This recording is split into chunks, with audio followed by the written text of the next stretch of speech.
At some point when you were young, someone told you something about Daddy Longlegs. They're the most venomous creature on Earth, they said. The only reason they don't kill you is because their fangs can't break through human skin. Maybe you believed it. Maybe you still do, somewhere in the back of your mind. And so for years, quietly, without thinking too much about it, you've been sweeping them off the wall, brushing them out the door, or worse, unknowingly dismantling one of the finest natural defences your home could ever ask for.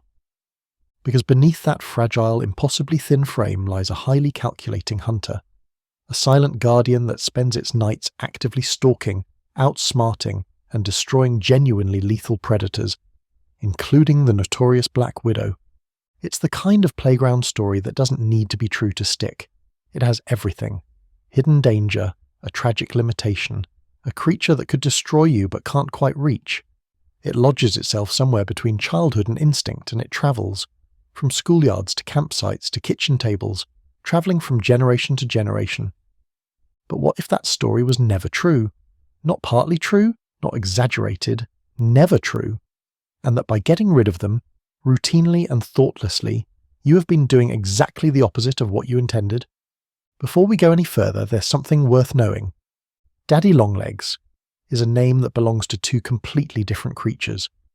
Not two species of the same animal.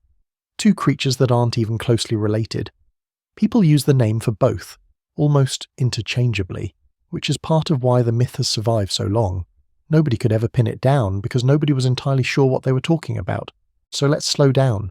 Let's meet them properly, one at a time. The first one you'll find outside, on a stone wall in the early evening, under a log in your garden, among the tall grass near the edge of your lawn, or on the bark of an old tree where the light is just starting to fade. It looks like a small dark body, almost like a seed or a drop of something, balanced on 8 impossibly thin legs. Fragile, almost alien, the kind of thing you notice and then look away from, because your brain isn't quite sure what to make of it. This is a harvestman, not a spider. Something older, stranger, and much quieter.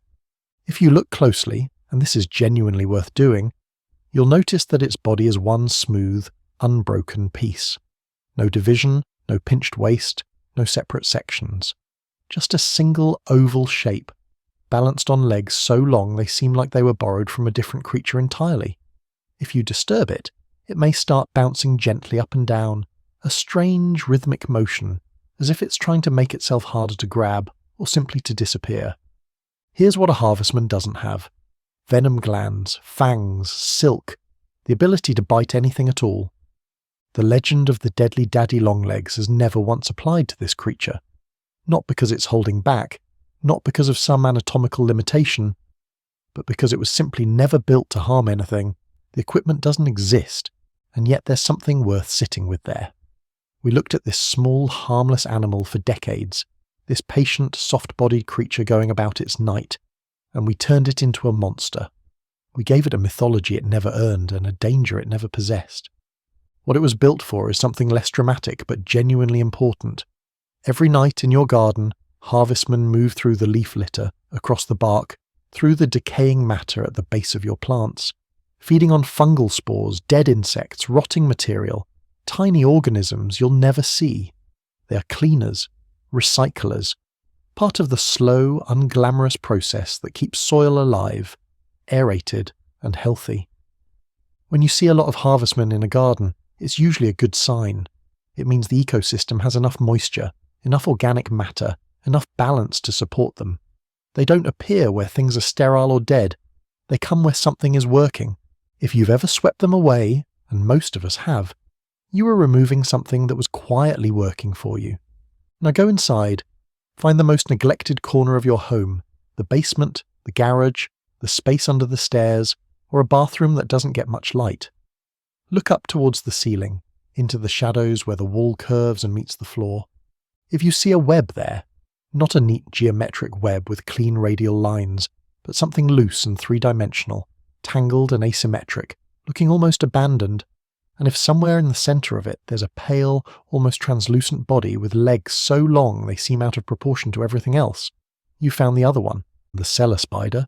A real spider this time. This is the one the legend was always pointing towards, even if no one could name it. Venomous beyond measure, they said. fangs too small to reach you. Both of those things are wrong. Some years ago, researchers allowed cellar spiders to bite human skin under controlled conditions. The fangs went through cleanly without difficulty. The first part of the myth, gone. And what happened afterwards? Almost nothing worth remembering. A brief mild sting compared to a small pinprick. It faded within minutes. No swelling, no reaction, no story. Cellar spider venom, when scientists study it, turns out to be highly adapted to one thing: stopping an insect quickly. Against a mammal, something hundreds or thousands of times larger, it barely registers. The chemistry is simply not built for us, so the danger was always imaginary. But here's what wasn't imaginary. Here's where the real story begins. What happens in that messy corner of your basement after dark is more interesting than most people ever think to wonder about. The cellar spider is a hunter, not a passive one, an active, patient, calculating one. And it doesn't spend its nights chasing flies or hovering near light bulbs. It hunts other spiders, including ones that are genuinely dangerous to you. Consider the black widow, a spider whose venom affects the human nervous system, one that sends people to hospitals, one that almost nothing in a domestic setting will willingly approach or challenge. The cellar spider approaches it. It moves to the outer edge of the black widow's web, carefully, slowly, on legs long enough to give it distance and control. Then it does something remarkable. Using the very tips of its front legs, it begins to pluck the silk in a specific pattern, a rhythm, an imitation of struggle, the vibration of something caught, something alive and frightened, something worth moving towards. The black widow feels it, and it comes. What the black widow finds is not a trapped insect. From a distance those long legs make possible, a distance the black widow's shorter legs cannot match. The cellar spider begins to throw silk. Rapidly, precisely, wrapping the black widow before it can strike, neutralizing the threat before it becomes one. The predator becomes the prey. It's a quiet drama, entirely hidden from us, playing out in the corner we stopped looking at years ago. And it matters, not as a spectacle, but as a function. A cellar spider in your home is not just tolerable, it is useful. It reduces the population of mosquitoes, flies, and ants. It challenges and controls other spiders, including dangerous ones. It holds a corner of your domestic ecosystem in balance.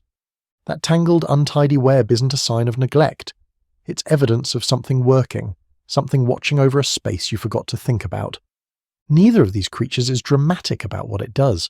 The cellar spider doesn't need your awareness.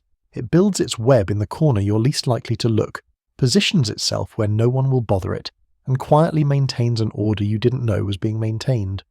Both of them have spent a long time being misunderstood, named after a myth that was never true, cleared away by hands that meant no harm, by people who genuinely thought they were protecting themselves, or their homes. And maybe that's the part that stays with you, not the biology, not even the Black Widow story. But the idea that we made something harmless into a symbol of danger, and then spent generations acting on it, removing something useful, something that belonged, something that had been going quietly about its purpose long before any of us showed up with our stories. So the next time you find one, on your garden wall in the evening light, or in the corner of a room you rarely use, maybe just leave it. Not because you have to, not only because it's harmless, though it is, but because something small and patient and easy to overlook has been doing its work for longer than any of us can imagine. And perhaps, after all this time, the least we can offer it is simply the space to continue. If this changed how you see them, share it with someone who still believes the legend. This is Bug Tales. See you next time.